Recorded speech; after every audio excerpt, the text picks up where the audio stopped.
Hola, buenos días. Un gusto estar acá. Vamos a partir con esta mesa que se llama Museos Gobernables.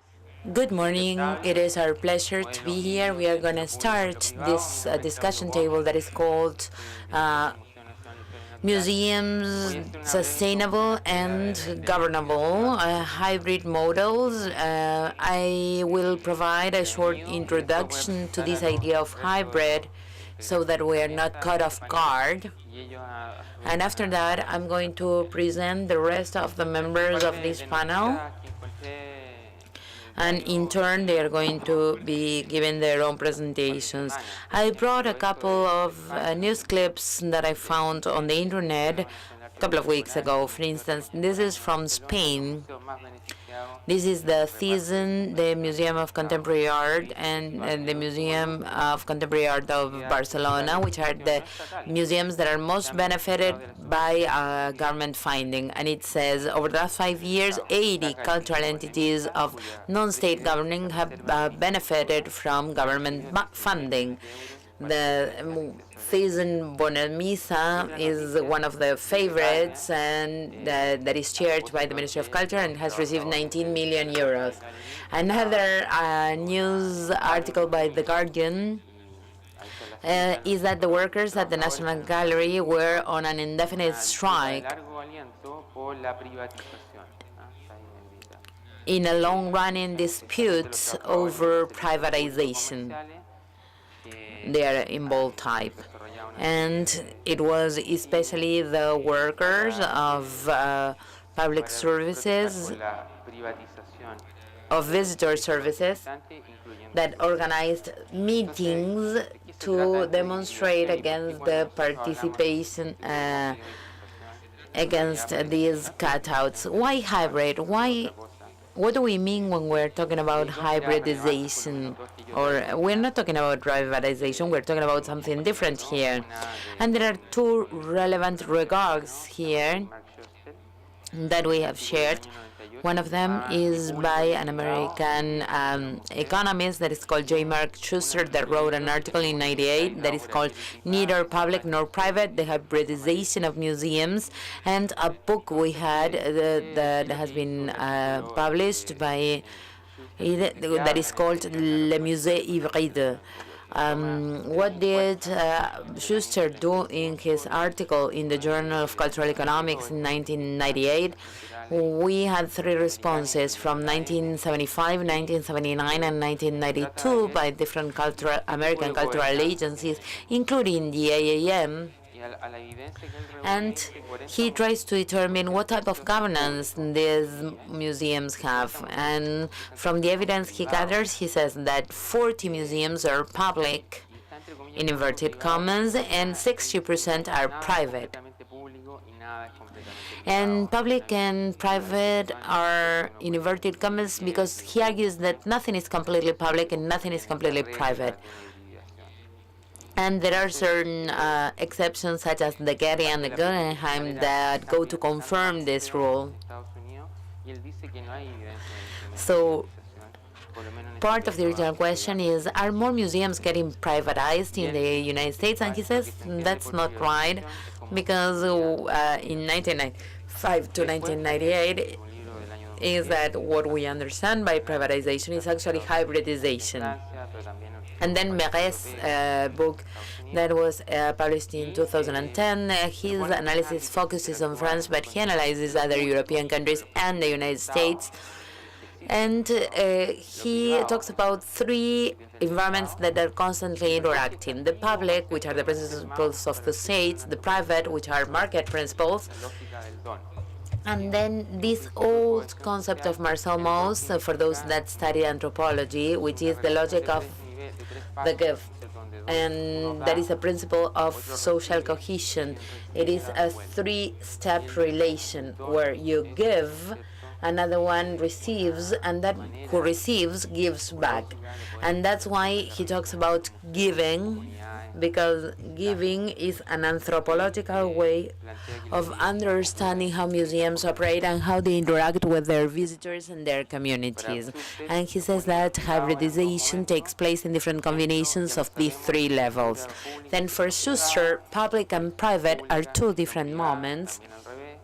Some examples would include public infrastructure that is privately managed, public collections that are privately managed, and also vice versa, public management of services, subsidies, grants, tax benefits, etc. And Merez says that there's the state, there's the market, and there's the giving. And he says that there are all types of combinations, but he adds this idea that when a museum offers something, for instance, an experience, the visitor receives that experience, and the visitor gives back something, especially in free of charge museums, for instance, some donation. So there's one more step, a little bit to wrap up our concept of hybridization. And this is a great quote, and this is one of the things that François Marès says. A museum that receives visitors is one thing. A museum that makes money out of entrance, that would be market rules, is a different thing. But a museum where visitors offer money or something else is also a different thing. And here I should introduce the rest of our presenters. I'm going to be reading their names and presentation. We are going to start with Sofía Weil, that is sitting here in the middle. She's from the World Federation of Museum Friends, and she's the VP for South America.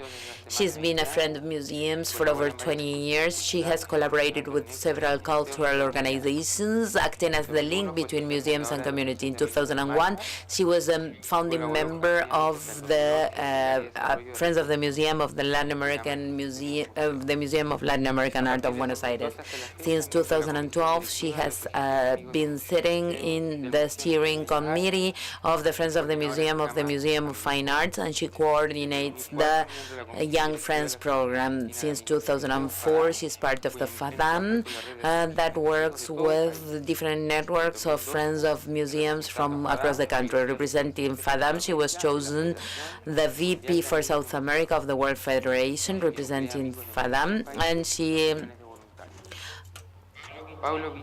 Paulo Vicelli, sitting next to me, comes from the video library, painting library of the state of São Paulo, Brazil. He has worked with the Catholic University of São Paulo. He's an art historian, and he has a master's degree by the Superior School of Marketing. He did an internship in the Secretary of Cultural Assets of the state of São Paulo. He also works on TV for Brazil and the British Council. He has been the coordinator of institutional relations of the Itaú Cultural Institute. And there's also Ernesto Gore, that is a scholar from San Andrés University and the director of the master's degree, the master's program on organization studies. He's a Master of Science of the University of Oregon, has a PhD of the University of Buenos Aires, graduated by the business school.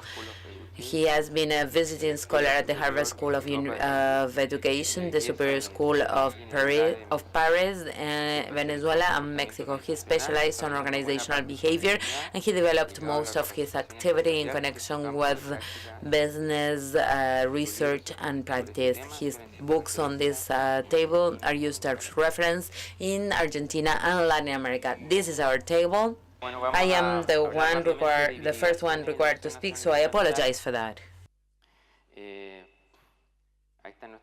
That is our mission. We have a strategic plan, and that is due to conclude this year, and we're going to start a new strategic plan next year. Something about the Museum of Natural History. It is the oldest in Chile. It was founded in 1830. It is in one of the first buildings of its kind that has survived in Chile, not only in Santiago, and it's one of the museums with most visitors in our country. Last year it gathered 630,000 visitors and more. It has doubled the number of visitors to the Museum of Fine Arts, for example. I brought some numbers in order for you to understand the budget. These are figures in dollars. This is our budget for the Museum of Fine Arts, the Museum of Natural History, and the group of specialized museums, with all the number of workers. And as you can see in the third row, these are the revenues from entrance fees, $20,000, $55,000. We are the ones with the largest number of visitors, and we gather 14,000. We have a very aggressive policy of not charging any entrance fee to those that are in economic problems. Since March 1st, all museums have free entrance, so this is historic data, we could say.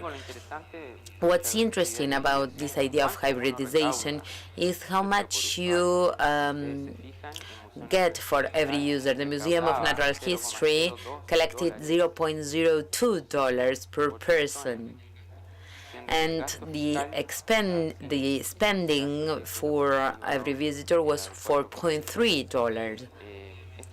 That goes to prove that free entrance was very well accepted, because our revenues from entrance fees were very marginal. Hybridization was present since the very early stages. In the 19th century, through the donation of collections. In the 19th and 20th century, through pro bono curatorial work, people that were working for free, curators, technicians, people from the education area. Since the 20th century, there are formal volunteers. It is one form of hybridization because it's unpaid labor that contributes to the interests of the museums. And since the 20th century, there is the Foundation of Friends of the Museum. What organizational changes have we witnessed over these times of hybridization? Individually, we seek to attract professionals in certain positions that know how to work and have an open mind to work both with public and private, especially with everything that has to do with dealing with private in terms of requirements. Groups.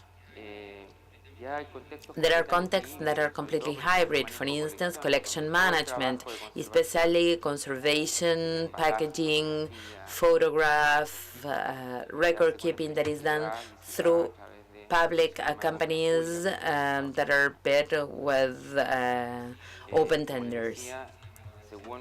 And according to an estimated valuation, hybridization becomes apparent in collection management, in temporary exhibits, because we have limited funding, and sometimes collections are loaned for those exhibits, and also in the acquisition of collections and in our permanent exhibit. Those are areas where you will notice hybridization with small presentations that says that this was done with the contribution of this person or this other person. Users, the idea of giving is something remarkable, because all the time we get presents, chocolate, offerings for donations in money. Since the museum became completely free of charge on March 1st, people want to do that. We do accept chocolates, though, but we cannot accept money, because that is money we should justify somehow. And especially through the social network, we get a lot of things donated. For instance, those birds there was someone that donated them on Facebook. And Something nice is about hybridization. This girl in the picture is 19 years old, and she started a campaign, change.org, for the refurbishment of the whole building, because only half of the building may be used right now. And I asked the communication people to invite her to a meeting, and I thought I would find a very well-raised lady, and I found a high school girl that came with a very clear idea, a very clear speech. So we said thanks, and we said we are with you. I mean, it is a campaign that we would like to endorse. We are not going to appropriate it, but this is yet another example of hybridization. Another example of hybridization would be the public funding, non-for-profit organizations, the security staff that are state employees but have a different code. So they are not public officers, that are semi-public. A strategy or paradigm, this is yet another question that we set to answer. Since it is a state-run museum, of course, it is dominated by the public, but it is impossible to hide at the market and imputing our operations. Hybridization may be described as a strategy when it's actively sought, for instance, with donations or the outsourcing of services. We do not know whether it's a paradigm or not, because that requires a consensus as the community. And while we agree on that, we can say that the hybridization at the Museum of Natural History continues into the future. Thank you very much, and I will give the floor to our next speaker. Hola, buen día. Good morning. I'm going to speak for 8 minutes about museums as organizations. One of my professors told me that this is like speaking at the speed of light, but an oiled light. They asked me if the government can cohabitate with civil societies, association of friends, for example, and the market within an institution. Well, of course, in fact, they do. But a museum as an organization will necessarily change with time. In general, museums have been defined as quiet organizations, but people who work in museums know that this is not true. They are perceived from the outside as a quiet museum, because if, for example, a museum is closed for a week due to a strike, people won't find out about it. Unlike, well, you know, other companies. This is a conventional chart of organizations carried out by Charles Perrow in 1984. Complex organizations or linear organizations, rigid adjustment organizations, like typically a company, production line, loose adjustment organizations such as research centers, universities. Conventionally speaking, in general, museums could be located here, relatively linear, but of a quite loose type of adjustment. They will displace to more complex and looser adjustment organizations with time. Why so? Because there are many stakeholders involved. The other question is, this that is happening, it's a paradigm, it's a new perception, a new perspective of things that is here to stay, a new strategy. And I would start by saying that it's a strategy. I like to define a strategy as a theory as to how my organization and why does it work, or what makes it work.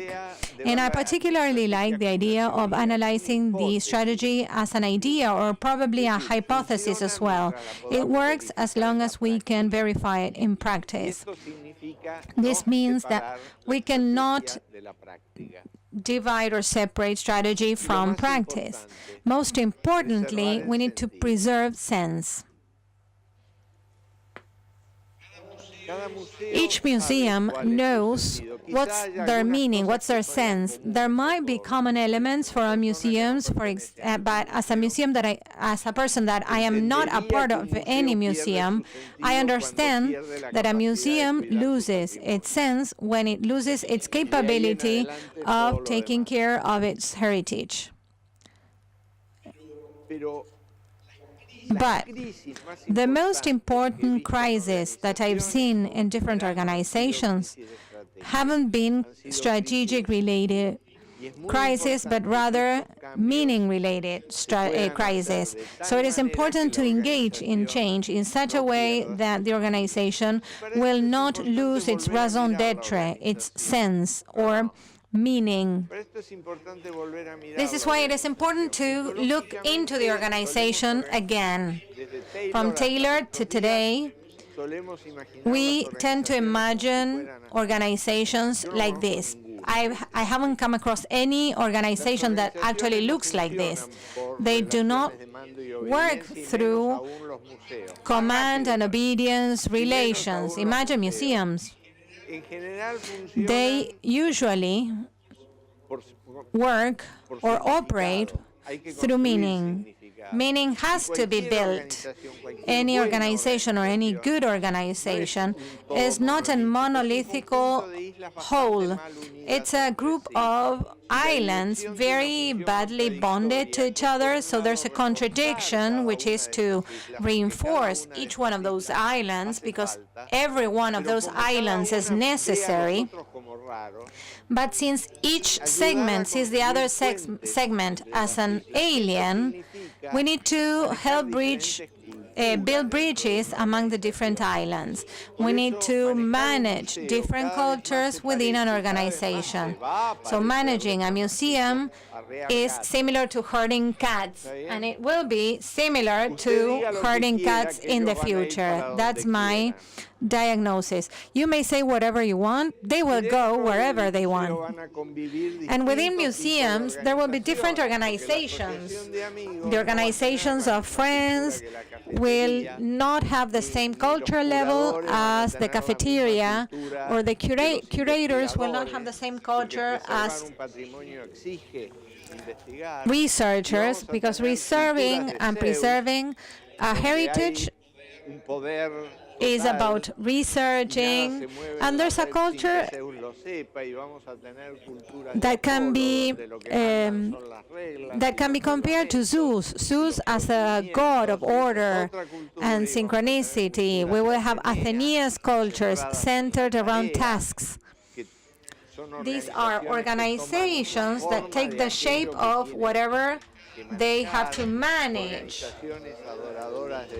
Dionysian cultures, where enjoyment of people is the most important thing, and the museum director will have to make it work. And I'm not talking only about the director, but everyone in it. So what happens with public? I liked what Marcelo Araujo said today.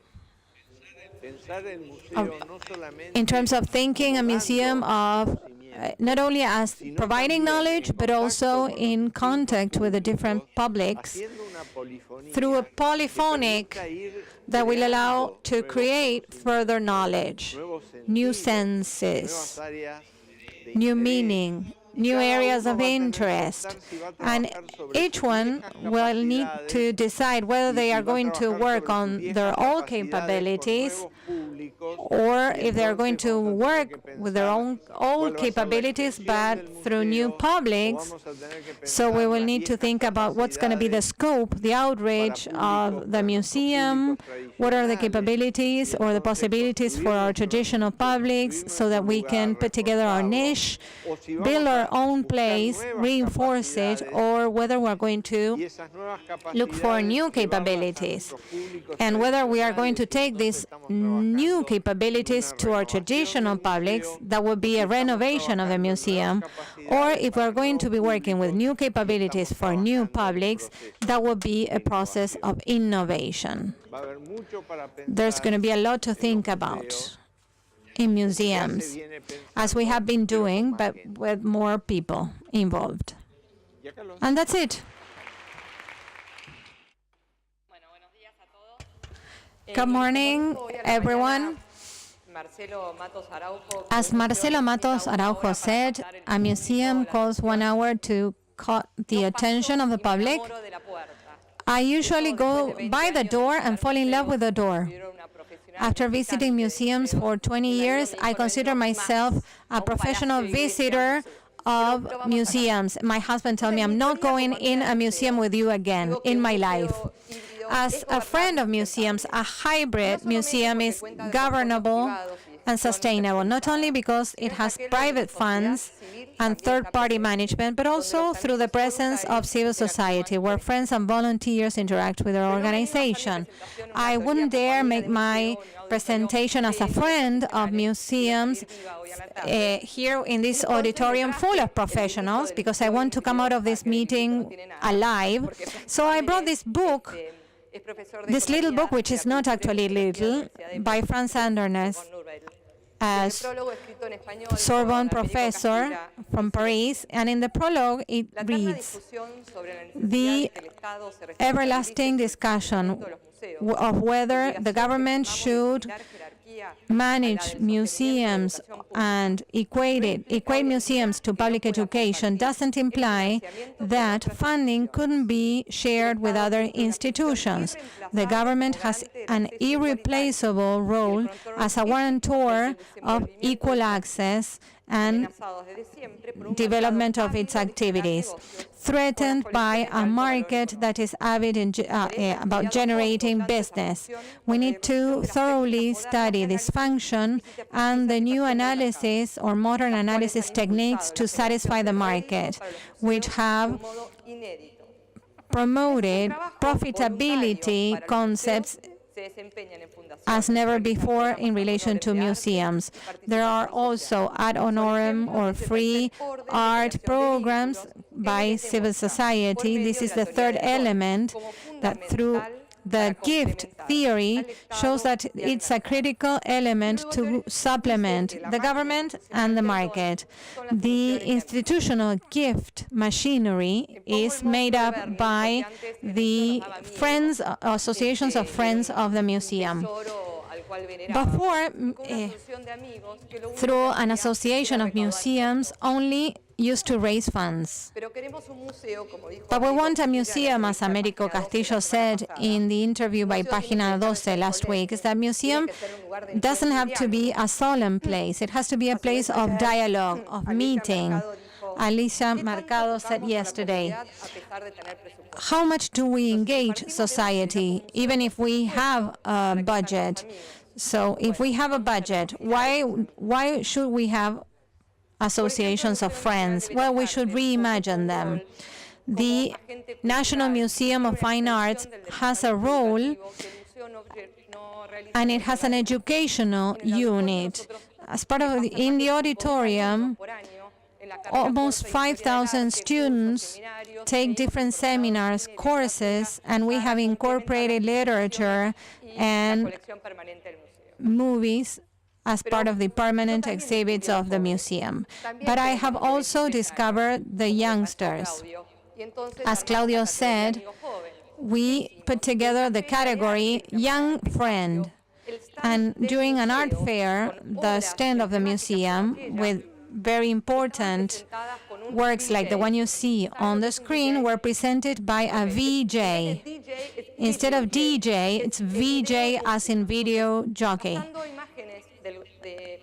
Different images of relevant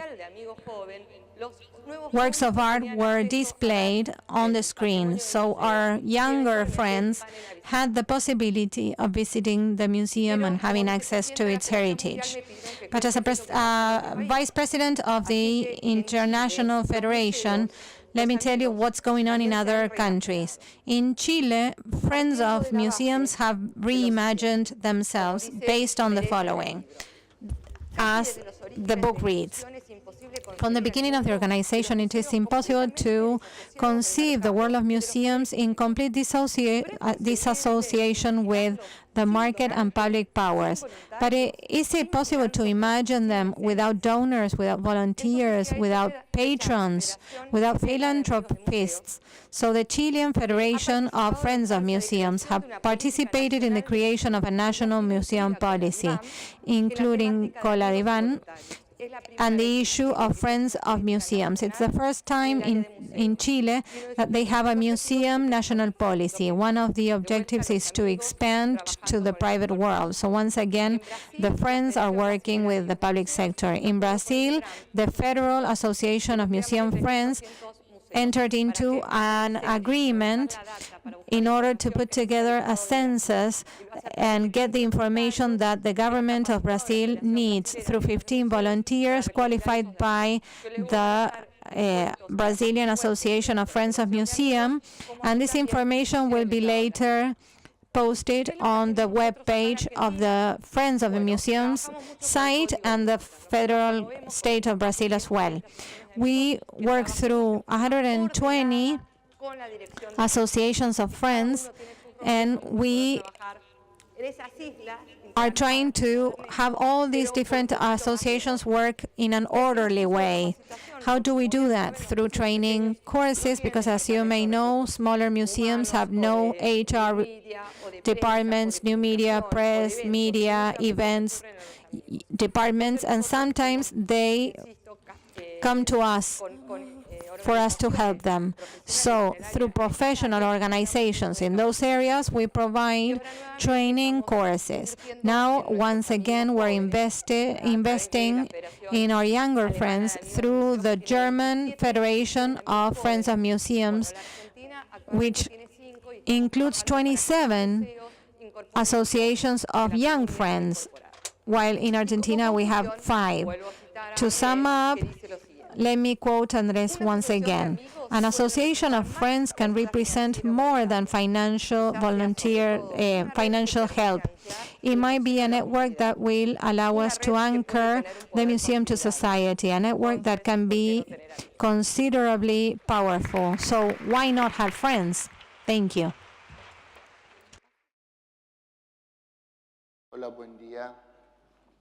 Good morning. I want to present the history of the Art Gallery of São Paulo, which is the oldest museum in Brazil.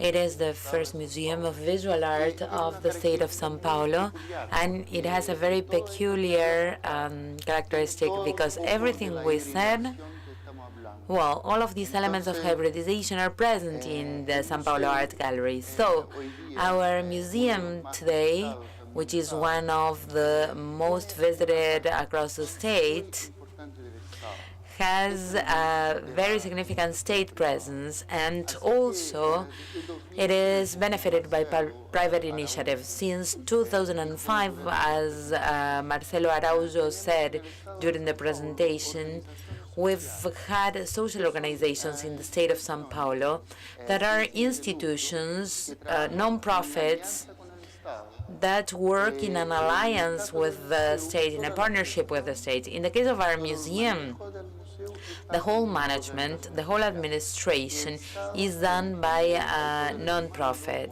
The state has the management of the museum and the power over the museum. Therefore, it is a model of partnership not only for funding, because 60% of the funding of the museum is provided by the state, and the remaining 40% is contributed by the nonprofit, not only because of funding, but also in connection with the policies that we must follow, which are state policies. So there is this blend between politics and budget, but it's managed by a private organization, because that makes day-to-day operations much more fluent. It allows us to sign contracts more easily. It allows us to have professionals at the museum that are adequately trained for the work they do, then this means that the museum has much more dynamism and speed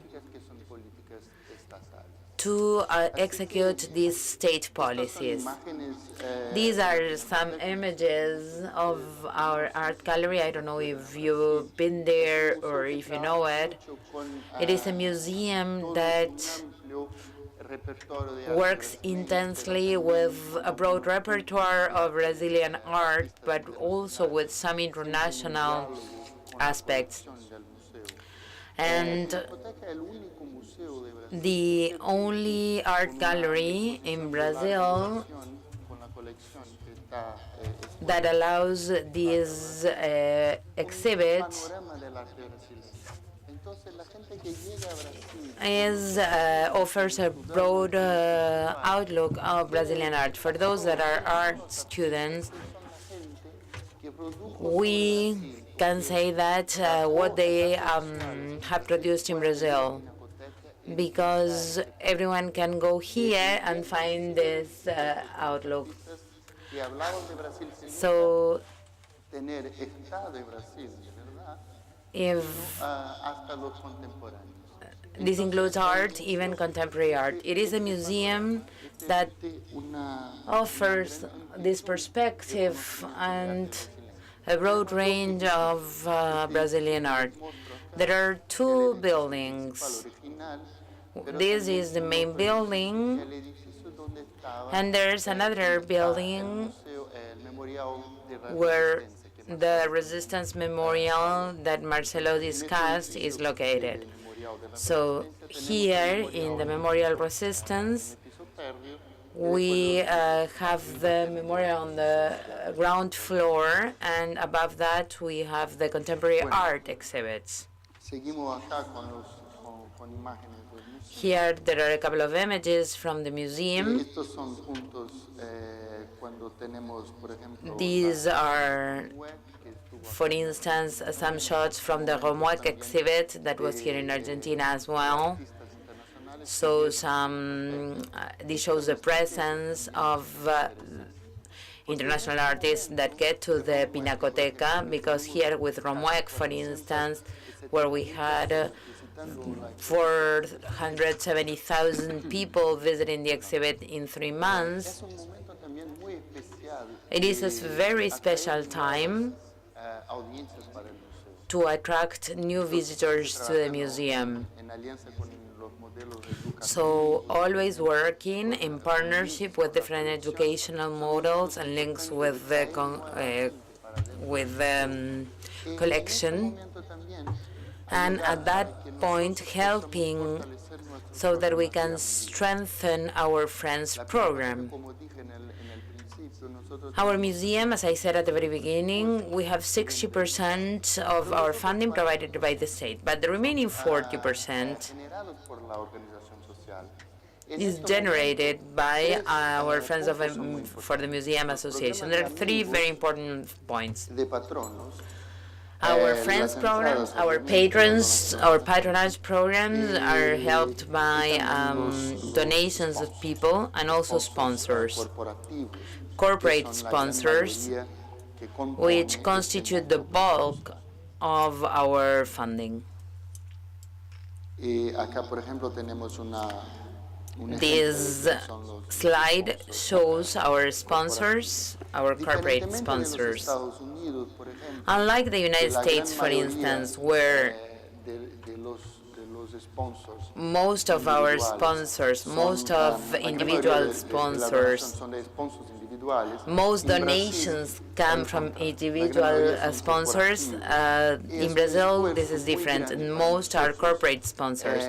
So it is a great effort for us to try to attract those donations of individuals or people in order to increase our collection. Here you see some of our numbers. In 3 years, it grew by 200%, but it's actually a huge effort.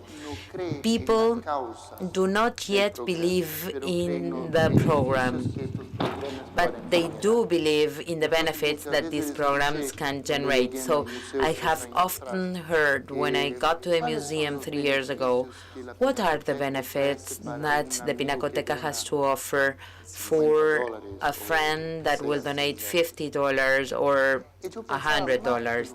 And I was thinking, more than the benefits, more than the strategy of doing something to these people, what we should do is to try to promote the cause of the museum. The importance of giving does not lie with getting something in return. It has to do with believing that this giving is important for life, for society, for life of a person, of a community, of a country. And that is why donation is something natural and not something that is strictly related to the laws of the market when you get and receive something in return. And here we have a number that we need to expand a lot. It is our daily work that we need to do here. Here there are a couple of images from the Friends of the Museum program with some people visiting our exhibits, a very important time at the museum. And we try to do a hybridization with other people. For instance, attracting the Symphonic Orchestra of the state of São Paulo that also presents shows in the museum, doing some crossing with other media and not only visual arts. Thank you very much.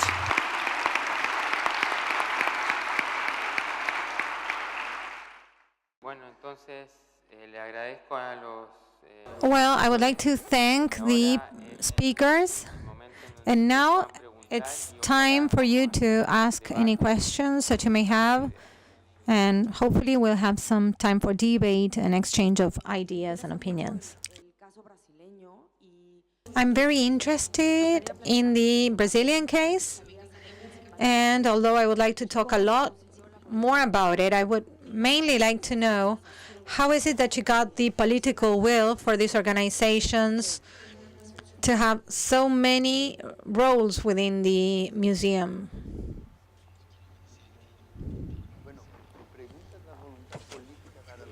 Well, you're asking about political will for social organization or political will for the sponsors or... No.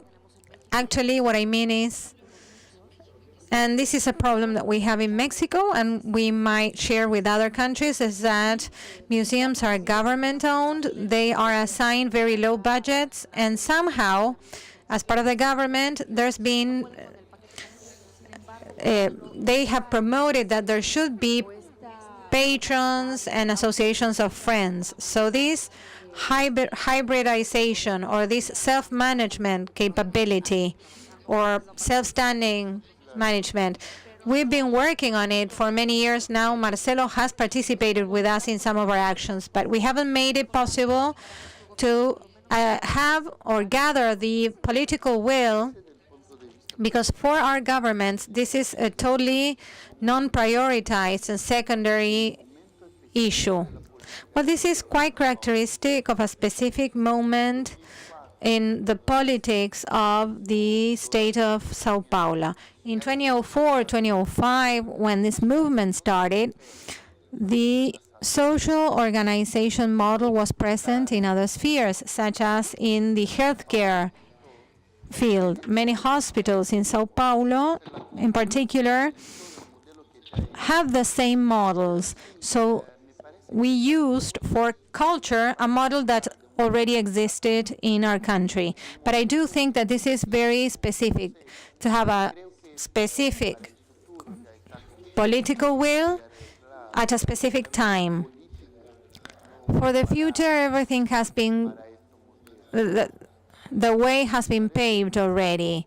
Political change will not hurt this model, but I do think that, and as I said before, there has to be a strong political will, and the idea of social organization per se is that all these assumptions, all these budgets, 60% government, 40% social organizations. I think that the idea for the future is to have this reversed, okay? So that association of friends, sponsorships, bringing civil society closer to the museum, all these actions will make it possible in the future that the government could start funding museums less, so that museums can start self-funding themselves. But there has to be a strong political will, and we were not lucky enough to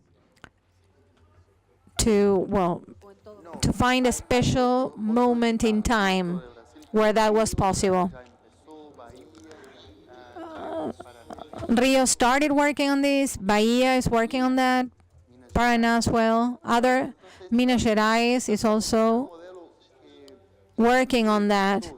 So this has been a very successful model.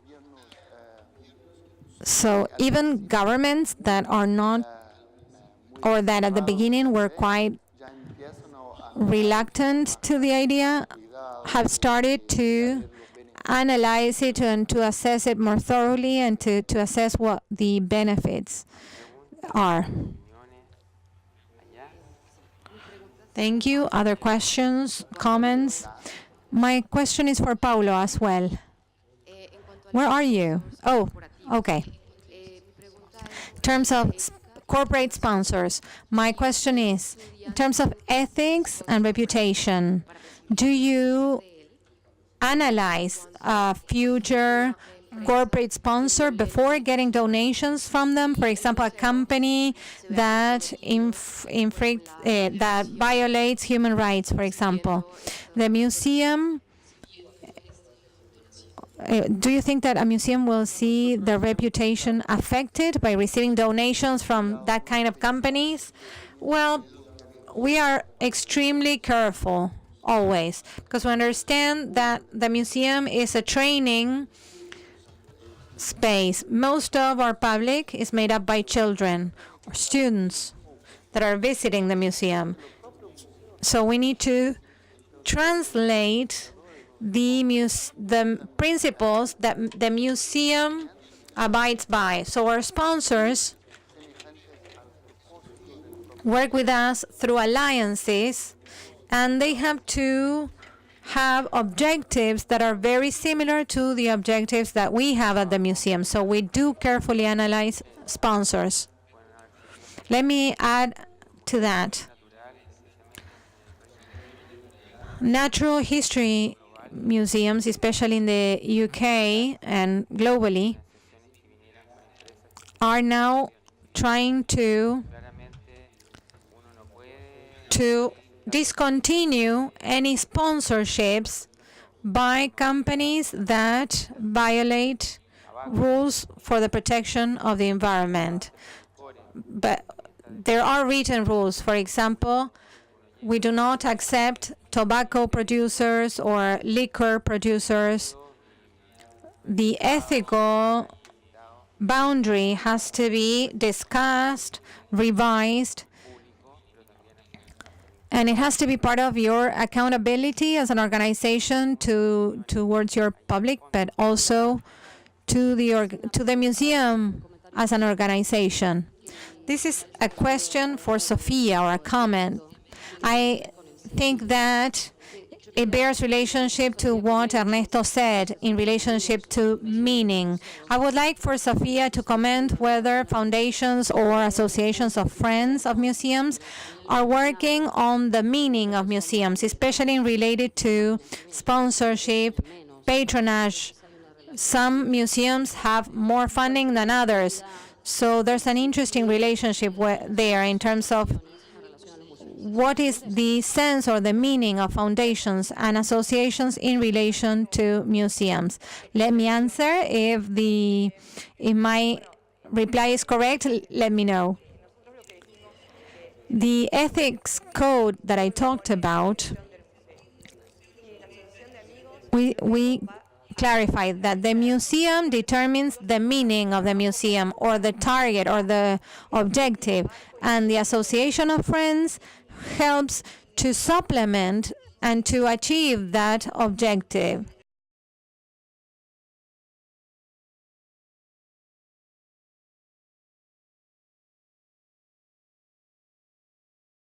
And what I wanted to focus my speech on is that as a founder and partner of Malva, that museum had already funding from its inception, but it didn't have the approval of the people around it, the neighbors. It was a residential area, and residents in the surrounding area were very afraid of having the Malva change the landscape of their neighborhood. So our role was to create an outreach to the community, the surrounding community, and to make the neighbors feel the museum as their own. So friends of museums can have very many different roles. This question is also for Sofia. I wanted to know whether you could say a little bit more about the Friends of the Museum Association in gaining loyalty on the part of visitors, not only attracting them, but making sure that once they know the permanent collection, or regardless of the temporary exhibits, will want to come again because of the specific activities that you organize for the Friends of the Museum. Last week, we spent time with the UNESCO representative in Argentina, putting together a network of house museums of creators. The Friends of the Museum Association has a role that is a little bit more flexible than the institution. Why? Because the institution has many rules, and we, the Friends of the Museum, can be a little bit more flexible. This person, Ciro Caravaggio, I don't know if you know him, he was telling us that people from house museums do not only need to revere the object of that person or the history of that person, they are in the creating mind of that museum. So they offered lots of different activity. So we can establish from the Museum of Fine Arts, for instance, Cándido López's portraits of the independence battles, and we can derive the idea of independence today. What is the role of the women from the Awakening of the Maid, which is a very famous painting, and that can be done through dialogues, debates, special visits. There are 1,000 things you can do. In addition to those that we always note, which is, for instance, the tea party that you organize as a benefit or as a party. Right now, one of the things we have is that the Museum of Fine Arts, the building I shown, is a closed building. It used to be a pump station, and people do not know what goes on in there. The offices are on Fierro Alcorta, and there's lawn there, and we've done activities there. We've called them like garden parties or garden discussions, because we want people to see that the museum is alive, and people like the outdoors, and young people care a lot about social issues. So these loyalty programs are always related to some sort of discussion. Those Friends of the Museum want to have some footprint. Another questions, comments?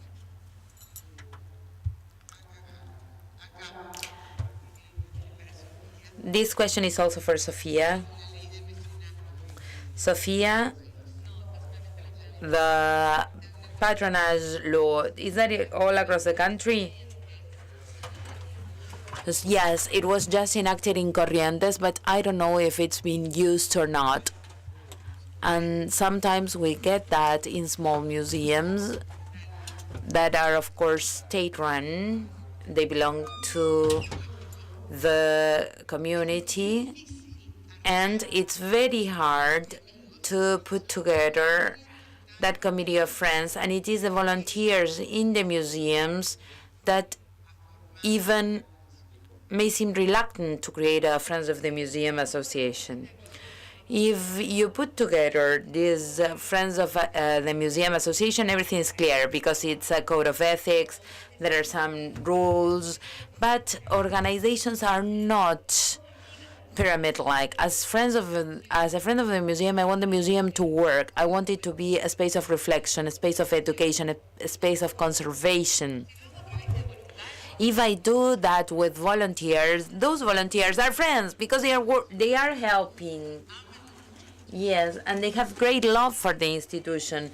And so I really welcome that. And in our museum, we will have these volunteers that act as friends. And as the director, you will be working with that group, and that group is going to help you. I think that today, everything has become more flexible. And it's not only a formal hybridization, having a formal organization recognized by the state. This occurs at multiple levels. And you have volunteers, people that contribute their own work, and having volunteers is some sort of hybridization. That is part of the most natural meaning of the term. But sometimes we do not see that these people are working literally for free for us.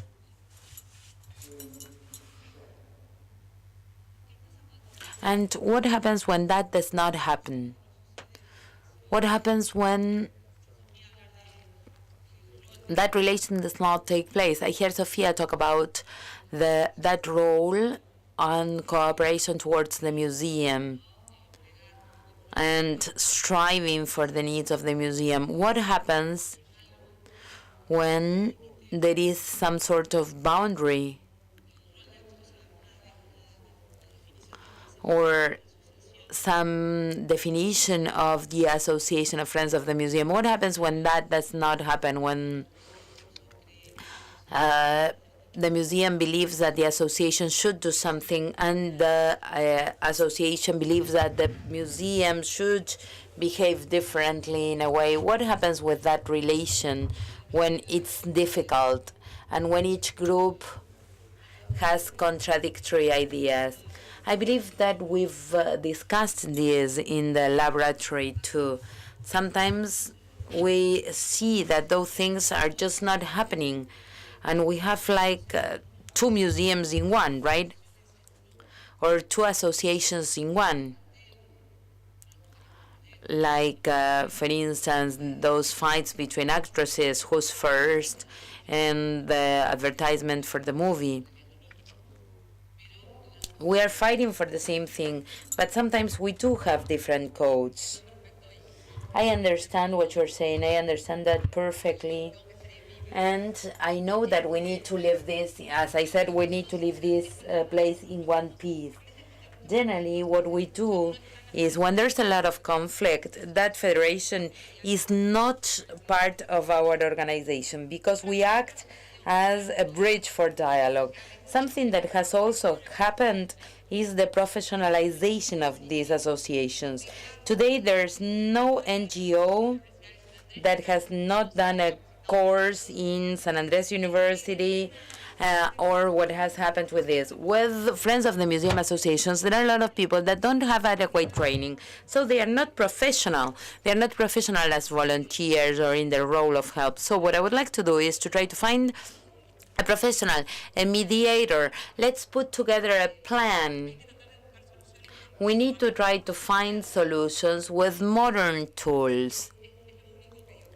That's all I'd like to say. What I want to stress is that we, directors, should not give up, because Friends of the Museum Association with 4 or 5 people that may not be the best or the most adequate, that does not mean that Friends of the Museums are always a headache.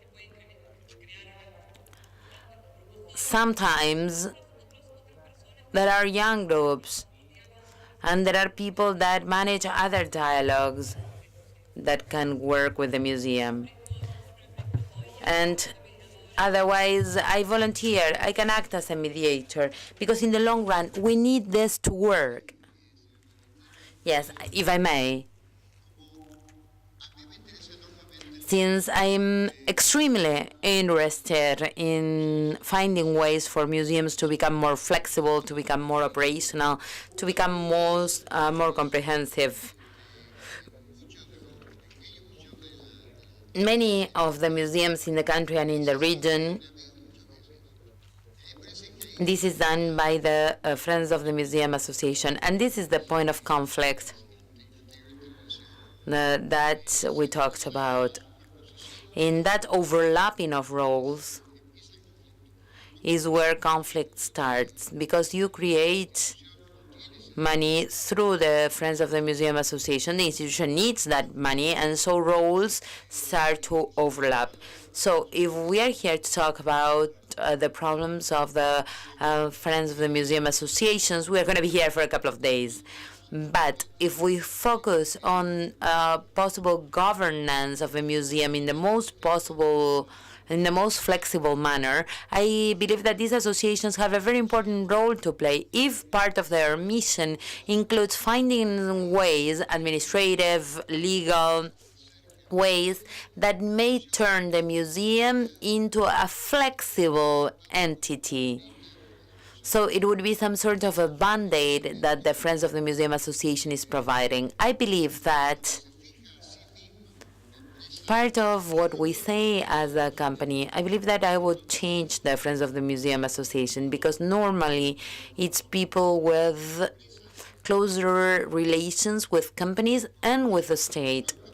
Therefore, they are more influential. Here, there are some American colleagues that are advocacy specialists, and advocacy is a way in which museums try to establish partnerships with the interests of the states.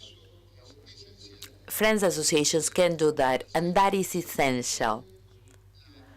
They may try to change the institutional or form of the museum so that they are not the poor son of social organizations. I totally agree. And I believe that professionalization is a necessary step. And these associations need to become more professional. I believe that everyone should have a training course of how to create objectives and many things that, and not many have that. Even if it is only 3 people, but working in a professional manner, because the museum, as we said today, is a very complex entity and with lots of professionals. So we need to work together with them in order for it to work. May I interject?